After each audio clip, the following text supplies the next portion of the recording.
Theorem number 8.9, midpoint theorem, the most important for exam point of view as well as for further studies also. Don't forget it. Okay? So, the line segment joining the midpoints of two sides of a triangle. Suppose a triangle ABC is there. E and F are the midpoints of AB and AC respectively. Then EF must be parallel to the third side BC, and the value of EF is half of also BC. So what is the data? In triangle ABC, E and F are the midpoints of AB and AC respectively. To prove, here it is given only about one, that EF is parallel to BC, but I prove the second also. EF equals to half of BC, means line segment joining midpoints of two sides of a triangle is parallel to third side, and it is half of the third side.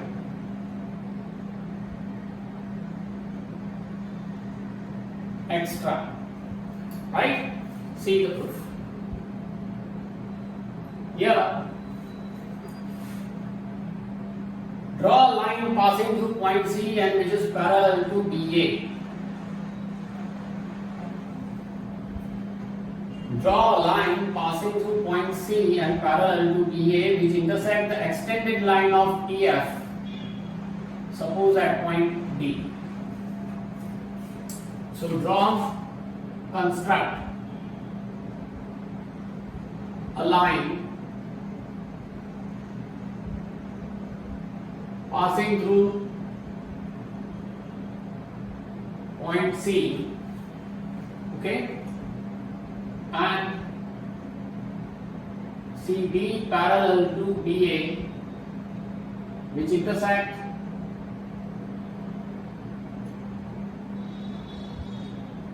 extended line of EF,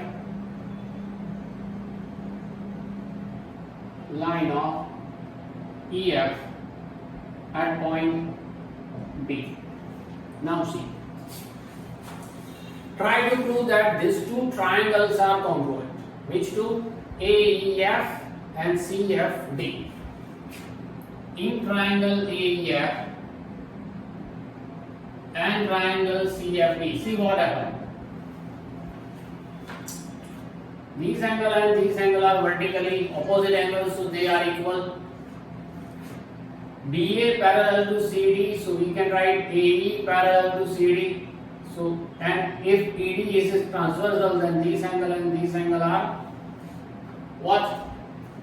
Alternate interior angle. And F is given midpoint, so AF equals to FC. E and F are the midpoints. So angle side angle, both the triangles are congruent.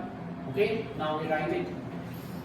See, the first one is vertically opposite angle CFD.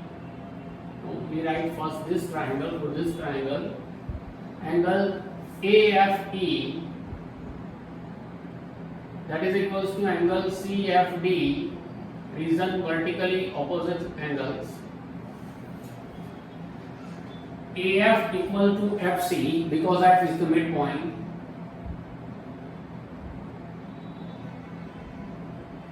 F is the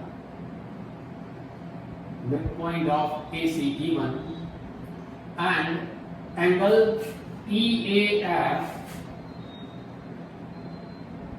that is equals to angle DCF, alternate interior angles formed by transversal AC of parallel lines AB parallel to CD. Okay?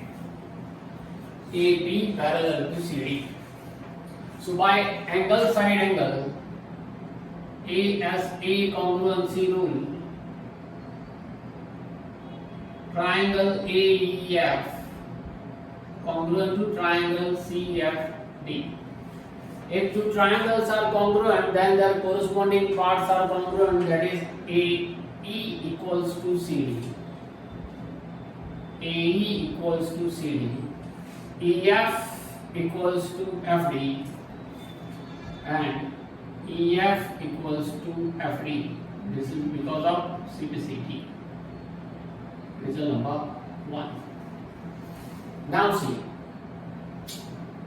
E is the midpoint of AB, right? So AE and BE are same. Now E is the midpoint of AB given. Therefore, AE equals to AB, but AE equals to CD from 1.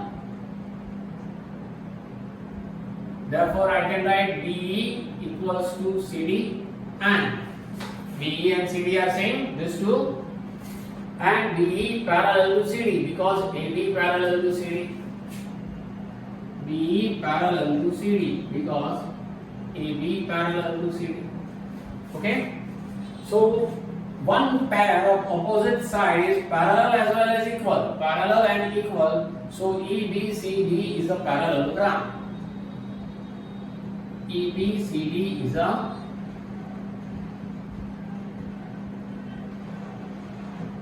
parallelogram. If it is a parallelogram, then ED equals to BC. ED equals to BC. Right? But EF and FD are same because EF equals to FD. Here number 1 we prove it. EF equals to FD. So EF equals to what? Half of ED. But EF equals to FD from 1. Therefore EF equals to half of ED. EF equals to half of ED. ED equals to what? BC. Therefore you can write that EF equals to half of BC. Though EBCD is a parallelogram, ED parallel to BC, EBCD is a parallelogram, and EBCD is a parallelogram.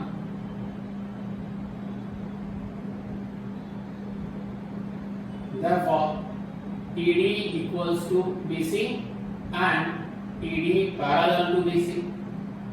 But see the ED. EFD is a line. So you can write that EF parallel to BC.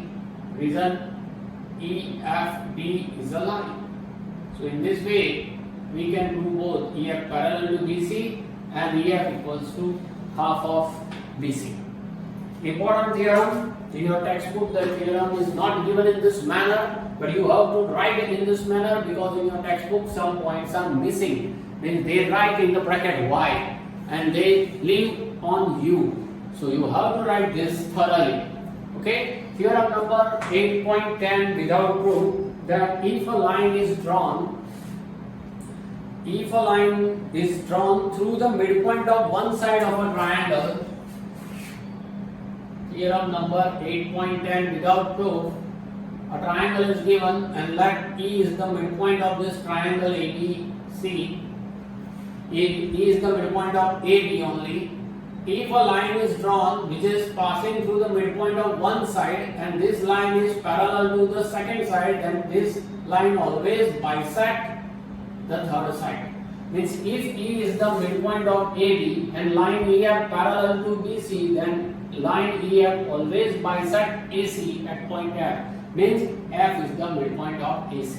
If it is not given, you have to consider, right, if EF parallel to BC. So this is your theorem 8.10 without proof. Now we are going to learn exercise 8.2.